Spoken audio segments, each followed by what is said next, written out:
नमस्कार दोस्तों। आप अभी ये वीडियो देख रहे हैं और आपको यह पता है कि आपके हाथ में एक फ़ोन या लैपटॉप है। पर क्या आपने कभी सोचा है, आपको ये कैसे पता है? क्या आप 100% श्योर हो सकते हैं कि ये सब सच है, कोई सपना नहीं? ये सवाल बचकाना नहीं है, बल्कि फिलॉसफी का सबसे गहरा सवाल है। The problem of knowledge. और यही वो थिंकिंग लेवल है जो आपको कॉम्पिटिटिव एग्जाम्स में दूसरों से अलग बनाता है। यह आपको सिर्फ क्या याद रखना है यह नहीं सिखाता, बल्कि कैसे सोचना है यह सिखाता है। यूपीएससी मेंस या यूजीसी नेट के एनालिटिकल क्वेश्चंस में यही स्किल आपको एज दिलाएगी। आज हम इसी सोच की बुनियाद को समझने का प्रयास करेंगे। आज आप समझेंगे और जानेंगे एक ऐसे ही रिसेंट वेस्टर्न फिलोसोफर यानी कि कम समकालीन कंटेम्प्रेरी फिलोसोफर के बारे में, जिनका नाम है और जिनकी हम बात कर रहे हैं एजे एयर। क्योंकि ये सवाल सिर्फ आपके नहीं, एजे एयर के भी थे। कौन थे एजे एयर? चलिए देख लेते हैं। एजे एयर का समय काल 1910 से लेके 1989 तक रहा। एजे एयर ब्रिटेन के एक महान दार्शनिक थे जिन्होंने तार्किक प्रत्यक्षवाद यानी कि लॉजिकल पॉजिटिविज्म को अंग्रेजी दुनिया में फैलाया। उनका प्रमुख उद्देश्य था दर्शन को वैज्ञानिक बनाना और केवल उन्हीं कथनों यानी कि उन्हीं स्टेटमेंट्स को अर्थपूर्ण मीनिंगफुल मानना जिन्हें या तो तर्क यानी कि लॉजिक या अनुभव यानी कि एक्सपीरियंस द्वारा प्रूफ किया जा सके, यानी सिद्ध किया जा सके।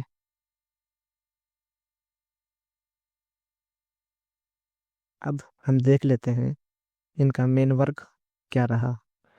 इनका main work language, truth and logic, एक किताब जो कि 1936 में रची गई। यह किताब एजे एयर की सबसे ज़्यादा प्रसिद्ध रचना में से एक है। इसमें उन्होंने यह तर्क दिया कि a statement is meaningful only if it is either analytically true or empirically verifiable। यानी कोई भी वाक्य तब ही अर्थपूर्ण है जब वह या तो तार्किक रूप से सत्य हो या तो अनुभव द्वारा सत्यापित किया जा सके। यह इस किताब का मूल सारांश है। अगर हम बात करें मुख्य सिद्धांत की यानी की कॉन्सेप्ट्स की, तो पहला पहला है वेरिफिकेशन प्रिंसिपल। यह सिद्धांत कहता है the meaning of a statement lies in its method of verification. यानी किसी कथन का अर्थ तभी है जब उसे अनुभव या प्रयोग से सत्यापित किया जा सके, यानी उसको वेरीफाई किया जा सके। उदाहरण के लिए water boils at 100 degree Celsius, यह हम जानते हैं और इसको हम वेरीफाई भी कर सकते हैं। जो कि इसको हम वेरीफाई कर सकते हैं, इसीलिए यह मीनिंगफुल स्टेटमेंट हुआ। और दूसरा उदाहरण ले लेते हैं, गॉड इज इनफाइनाइट।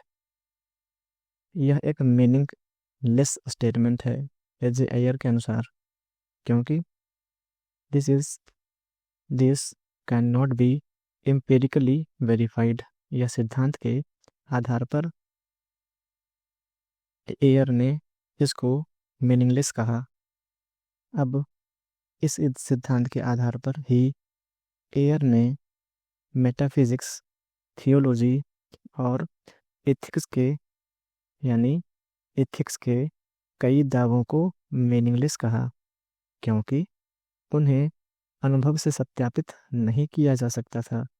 इसीलिए इसीलिए एम्पिरिकली वेरीफाई भी नहीं किया जा सकता।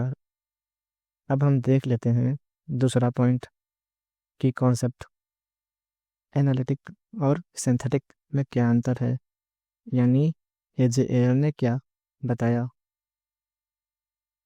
Analytic, true by definition, example, all bachelors are unmarried. सत्य केवल शब्दों के अर्थ से नहीं, अपितु सत्य केवल शब्दों के अर्थ से ही पता चल जाता है। यह बात एजे एयर ने कही। और सिंथेटिक के बारे में एजे एयर कहते हैं, ट्रू बाई एक्सपीरियंस, यानी the sun rises in the east. सत्य अनुभव से ज्ञात होता है। तो एजे एयर कहते हैं जो एनालिटिकल स्टेटमेंट हैं वो सत्य केवल शब्दों के अर्थ से ही पता चल जाते हैं। दूसरी तरफ जब सिंथेटिक स्टेटमेंट की बात करते हैं तब सत्य अनुभव से ज्ञात होता है। यह बात एजे एयर कहते हैं। अब तीसरा कॉन्सेप्ट, रिजेक्शन ऑफ मेटाफिजिक्स, अध्यात्म का निषेध। एयर के अनुसार मेटाफिजिकल स्टेटमेंट्स जैसे जैसे the the soul is immortal या गॉड एग्जिस्ट, यह मीनिंगलेस हैं। यह मीनिंगलेस हैं। यह बात एजे एयर ने कही, क्योंकि क्योंकि इन्हें ना तर्क से सिद्ध किया जा सकता था या आगे भी होगा, और ना अनुभव से। Metaphysics is a miss use of language, यह बात एजे एयर अपनी किताब में लिखते हैं। अब हम देख लेते हैं चौथा पॉइंट, यानी एथिक्स एंड इमोटिविज्म में क्या अंतर बताया। एजे एयर ने कहा कि नैतिक कथन यानी मोरल स्टेटमेंट्स जैसे मर्डर इज रॉन्ग कोई तथ्य नहीं बताते। वे केवल इमोशनल एक्सप्रेशंस बताते हैं, हमारी भावनाएं या पसंद को व्यक्त करते हैं। उदाहरण के लिए स्टीलिंग इज बैड।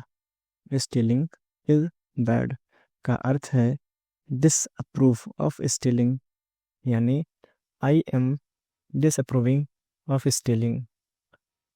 इस दृष्टिकोण को कहा जाता है इमोटिविज्म। यह एजे एयर ने को बताने का प्रयास किया, यानी कि हम सबको बताने का प्रयास किया कि इमोटिविज्म क्या है और एथिक्स में क्या अंतर है। तो हमने क्या समझा कि इमोटिविज्म क्या है, एक इमोशनल एक्सप्रेशन है, हमारी भावनाएं और पसंद को व्यक्त करते हैं, जैसे स्टीलिंग इज बैड उदाहरण दिया। अब देख लेते हैं दार्शनिक महत्व क्या है। एजे एयर ने 20वीं सदी के दर्शन को एक नया दिशा दी। उन्होंने दर्शन को साइंटिफिक एंड लिंग्विस्टिक क्लैरिटी की ओर मोड़ा। उनका कार्य एनालिटिक फिलोसफी के विकास में बहुत ही ज़्यादा महत्वपूर्ण रहा। उनके बारे में कहा भी जाता है, he made philosophy focus on the meaning of language rather than on metaphysical speculation. तो आगे हम देख लेते हैं इनकी क्रिटिसिज्म यानी कि आलोचना क्या होती है। वेरिफिकेशन प्रिंसिपल खुद ही एम्पिरिकली वेरीफाई नहीं है, यह इनकी आलोचना के संदर्भ में कहा जाता है, यानी वह अपने ही सिद्धांत पर खड़ा नहीं उतरता। बहुत ही से दार्शनिक यानी कि बहुत से दार्शनिक जैसे जैसे कार्ल पॉपर हुए हैं, उन्होंने कहा है कि विज्ञान भी हमेशा विज्ञान भी हमेशा पूरी तरह वेरीफाइड नहीं होता, वह फॉल्सिफिकेशन पर आधारित है। इथिक्स और रिलीजन को इथिक्स और रिलीजन को मीनिंगलेस कहना बहुत संकीर्ण दृष्टिकोण माना जाएगा। यह बात कार्ल पॉपर ने आलोचना के नाम पे एज एयर के खिलाफ करी। अब देख लेते हैं निष्कर्ष। एज एयर का दर्शन आधुनिक युग के लॉजिकल पॉजिटिविज्म का आधार है। उन्होंने दर्शन को एक वैज्ञानिक जांच की दिशा में मोड़ दिया, जहां भाषा, अनुभव और तर्क ही सत्य के मापदंड बने। उनका उद्देश्य था कि to eliminate nonsense of to eliminate nonsense from philosophy. अब हम देख और समझ लेते हैं वीडियो का लास्ट पार्ट। एजे एयर की प्रसिद्ध पुस्तक द प्रॉब्लम ऑफ नॉलेज, जो कि 1956 में आई, में कुल 6 चैप्टर हैं। यहाँ उनके शीर्षक आपके सामने दिए जा रहे हैं चैप्टर टाइटल्स के साथ, और उनका संक्षिप्त परिचय भी। जैसा कि आप देख सकते हैं पहला the problem of knowledge chapter 1 है, जो बात करता है ज्ञान की समस्या का परिचय। जो हम जानते हैं उसे ज्ञान कैसे कहते हैं, इस चर्चा पर बात इस चैप्टर में यानी पहले चैप्टर में की गई है। दूसरा chapter foundations of empirical knowledge, यानी इस चैप्टर में बात करी गई है अनुभव के आधार पर ज्ञान की नींव क्या है, यह बताया गया है। चैप्टर 3 स्ट्रक्चर ऑफ नॉलेज, ज्ञान की रचना या संरचना कैसे होती है, इस चैप्टर में बात की गई है, और किस तरह ज्ञान को व्यवस्थित करते हैं। चौथा जो चैप्टर है वह बात करता है नॉलेज एंड एविडेंस पर, यानी ज्ञान और प्रमाण पर। पांचवा चैप्टर बात करता है नॉलेज एंड सर्टेनिटी पर, क्या हम कभी भी पूर्ण यानी कि पूर्ण निश्चितता से हम किसी भी चीज़ को जान सकते हैं, यह बात पांचवा चैप्टर करता है। क्या हम पूरी तरह से किसी भी चीज़ को जान सकते हैं, यह बात कौन सा चैप्टर करता है, चैप्टर 5। और last chapter chapter 6 the problem of knowledge book का कहता है कि द लिमिट्स ऑफ नॉलेज, मानव ज्ञान की सीमाएं क्या हैं, यानी हम क्या जान सकते हैं और क्या नहीं, इस पर विचार किया गया है। तो आपको मैंने यह बात यहाँ तक समझाई। मुझे आशा है कि आपको बात समझ में आई हो, और आपको मैंने ये शॉर्ट समरी भी लगा दी है ताकि आप जान पाएँ कि आज हमने क्या क्या अध्ययन किया या समझने का प्रयास किया। एयर ने इन 6 अध्यायों में यह दिखाने का प्रयास किया है कि ज्ञान न तो पूरी तरह निश्चित होता है और न पूरी तरह असंभव। यह अनुभव, प्रमाण और तर्क के बीच एक संतुलित प्रक्रिया है। धन्यवाद। अगर आपको यह विश्लेषण ज्ञानवर्धक लगा हो तो वीडियो को लाइक करें, शेयर करें और चैनल को सब्सक्राइब करना न भूलें। अगले पार्ट में हम चैप्टर 1 की चर्चा ज़रूर करेंगे। जय भारत, जय ज्ञान। तो मिलते हैं नेक्स्ट वीडियो में।